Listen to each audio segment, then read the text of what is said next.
Assalamu alaikum wa rahmatullahi wa barakatuhu. Today we are going to discuss verses 51, 52 and 53 of Surah Al Baqarah. In 51 Allah says وَإِذْ وَعَدْنَا مُوسَى 40 لَيْلَةً ثُمَّ اتَّخَذْتُمُ الْعِجْلَ مِنْ بَعْدِهِ وَأَنْتُمْ ظَالِمُونَ. And remember, O Bani Israel, O children of Israel, O Jews of Medina who have just met Prophet Muhammad, and you know that the Prophet Muhammad is a true prophet, and he is now narrating these stories to you through this Quran, which you deny, which you refuse to accept, although his description is there in your books, description of Prophet Muhammad.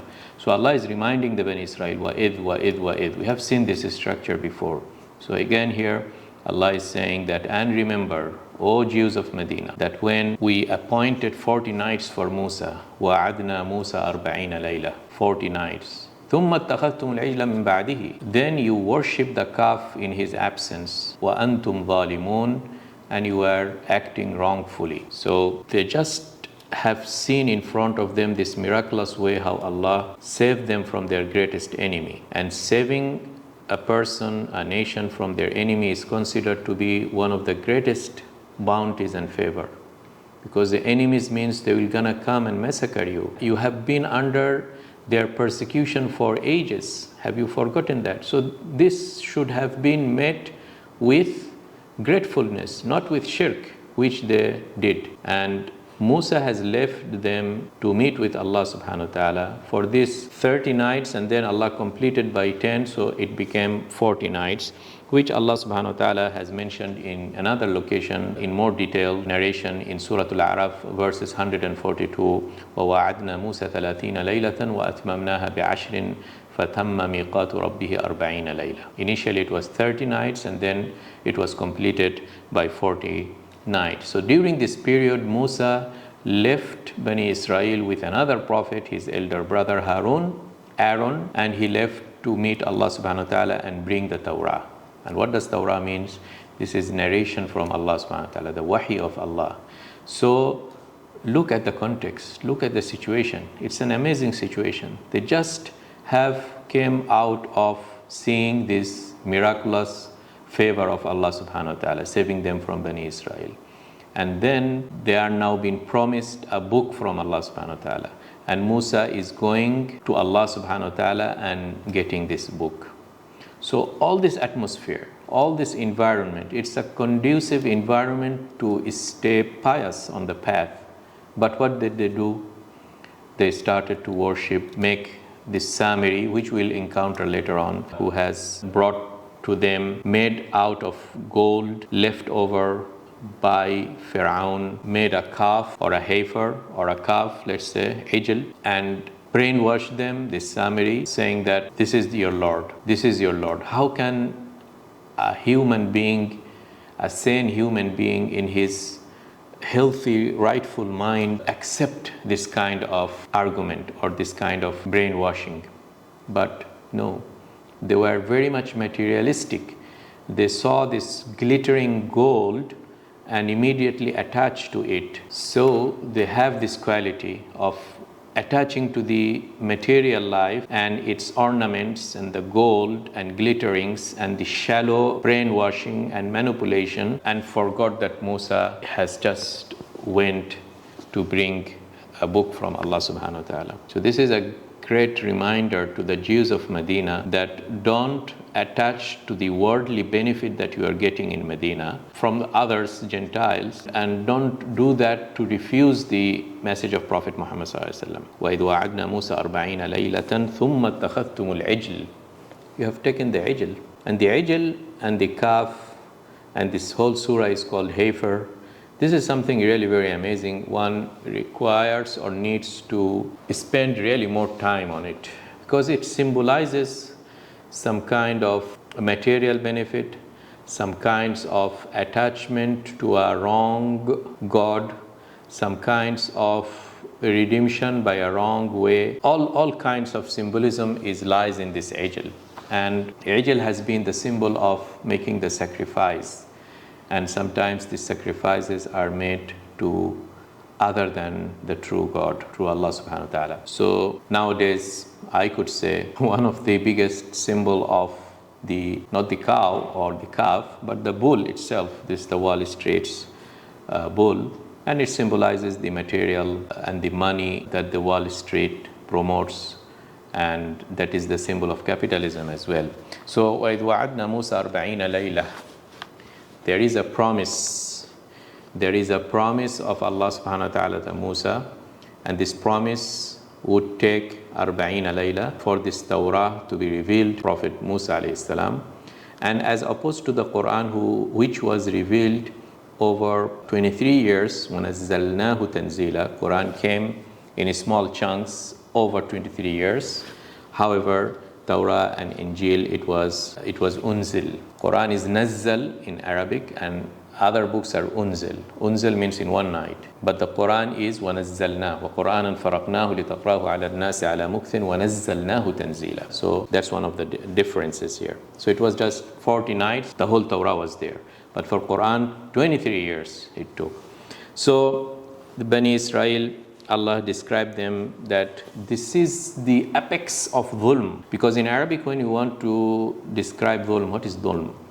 The dhulm or the wrongdoing is when you place something in its wrong places. You have Allah who saved you from Fir'aun, and you have a calf, golden calf, that doesn't interact with you. True that he has engineered in such a way that it emits some voice, but is not like your God. How can you confuse a God who has that power with a calf? So this is the definition of dhulm. That's why the shirk is the greatest of dhulm, as Luqman said to his son, Inna shirka la dhulmun azim. Why it is dhulm? Because when you take a smaller God that doesn't have a power, and you attribute your love, affection, respect, fear to that. It could be a statue, it could be Lat, it could be a calf made of gold, it could be a dictator, it could be a president, it could be a system, any taghut, any type of smaller god. When you send this heart actions of fear, love, affection, respect to that place instead of Allah subhanahu wa ta'ala, you are committing the dhulm. That's what Allah is reminding them. وَأَنْتُمْ ظَالِمُونَ.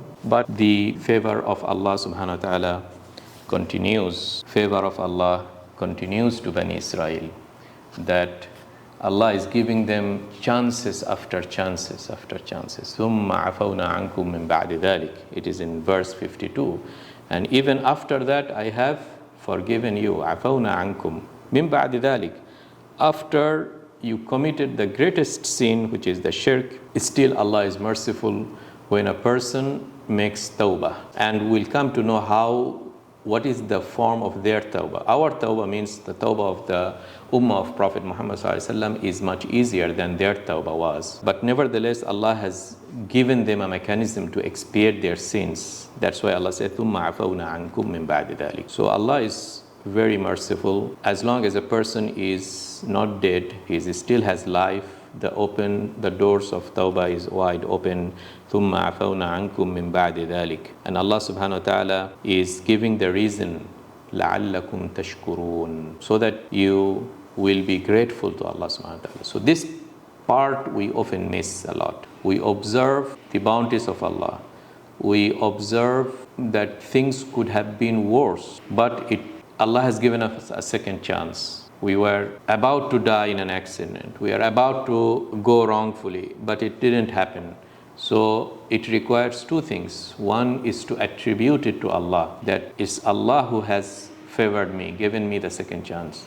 And the second thing, لَعَلَّكُمْ تَشْكُرُونَ, as Allah said, so that you become grateful. So in return of the bounties of Allah, Allah is expecting us to be thankful. Shukr, لَعَلَّكُمْ تَشْكُرُونَ. And often the thankfulness needs to be expressed through action. اعملوا آل داود شكرا. You see, the shukr is not necessarily only saying it, shukr lillah, no. You have to exercise that shukr through action. And for the people of Medina, for the Jews of Medina, their way of shukr would be to follow Prophet Muhammad ﷺ. And that's the objective of reminding them in this surah. لَعَلَّكُمْ تَشْكُرُونَ. So you should have been grateful. You should immediately now go to Prophet Muhammad and accept Islam, because Prophet Muhammad, who is illiterate, is telling you these things. He has never gone to Torah school or know the language or know how to read. And in your book, there is a description of Prophet Muhammad sallallahu alaihi wasallam. So you should have done the shukr as your forefather should have thanked Allah subhanahu wa ta'ala that after committing this shirk of worshipping the golden calf, Allah is still afawna ankum min ba'di dhalika la'allakum tashkurun. Finally, in verse 53, after these things, Allah said, وَإِذَا أَتَيْنَا مُوسَى الْكِتَابَ وَالْفُرْقَانَ لَعَلَّكُمْ تَهْتَدُونَ لَعَلَّكُمْ تَهْتَدُونَ. That Allah subhanahu wa ta'ala has given Musa this kitab, al-kitab. This is the greatest bounty to Bani Israel. Why it is the greatest bounty? Because the bounty of saving them from Fir'aun is a physical miracle, that those who were saved were the beneficiary of that bounty. But the book which is left for perpetuity, for eternity, for the next generation, a generation inherits this book because it is encoded in a language. And the language, again, we are going back to the language through which, because it is the God sent gift to mankind, to Adam. So now there is a kitab, there is a book, it has a guidance. And this kitab means that it will not vanish. It's not a temporary miracle that is attached to physical senses, like all the previous prophets' miracles, like a she-camel coming out of a rock. This is a miracle only to those people who have seen it, because it is tied with the physical sight, or the sound wave, or even the flood of Noah, or how Allah saved Bani Israel from Fir'aun by splitting the sea. All these things is one category, and the kitab, which Allah is saying, وَإِذَا أَتَيْنَا مُوسَى الْكِتَابِ. And it is not a book of fable or unimportant, no. This is the book that has its character Furqan. And what does Furqan mean? Furqan is from the faraq, means distinguishes. Okay, distinguishes what is right from what is wrong. So this is the greatest gift, because this is the knowledge of Allah. It's a thermometer, it's a tool that, O Bani Israel, in your future, even if after Musa dies, even after hundreds of years, you will open this book, you will face a problem, contemporary problem, you will open this book, and the book will guide you that in this problem, this is the right and this is the wrong and this is the solution. That's the meaning of the Furqan. And this is also a character of the Quran. تَبَارَكَ الَّذِي نَزَّلَ الْفُرْقَانَ عَلَى عَبْدِهِ. So the Moses book or Torah had also that character, which is Al-Furqan, so that you will be guided, so this is the greatest gift of Allah subhanahu wa ta'ala to mankind, is the wahi, the revelation that comes and gives you general guidelines that generations will benefit from. وَإِذَا أَتَيْنَا مُوسَى الْكِتَابَ وَالْفُرْقَانَ لَعَلَّكُمْ تَهْتَدُونَ. So these are all reminders to Bani Israel at that time, at the time of Moses, then at the time of Prophet Muhammad sallallahu alaihi wasallam, and now it is appropriate to use this same advices of Allah to the children of Israel, or to Bani Israel, or to the Jews of today. And we see their atrocities that is happening and their genocidal acts that is they are doing in Gaza these days, that they certainly have not benefited from the Torah because they have corrupted the Torah. They certainly was not thankful to Allah subhanahu wa ta'ala, and they went on to do all kind of atrocities and dhulm and killing the innocent and babies and exposing millions of people to hunger, preventing them from getting these basic needs, considering them as human animals.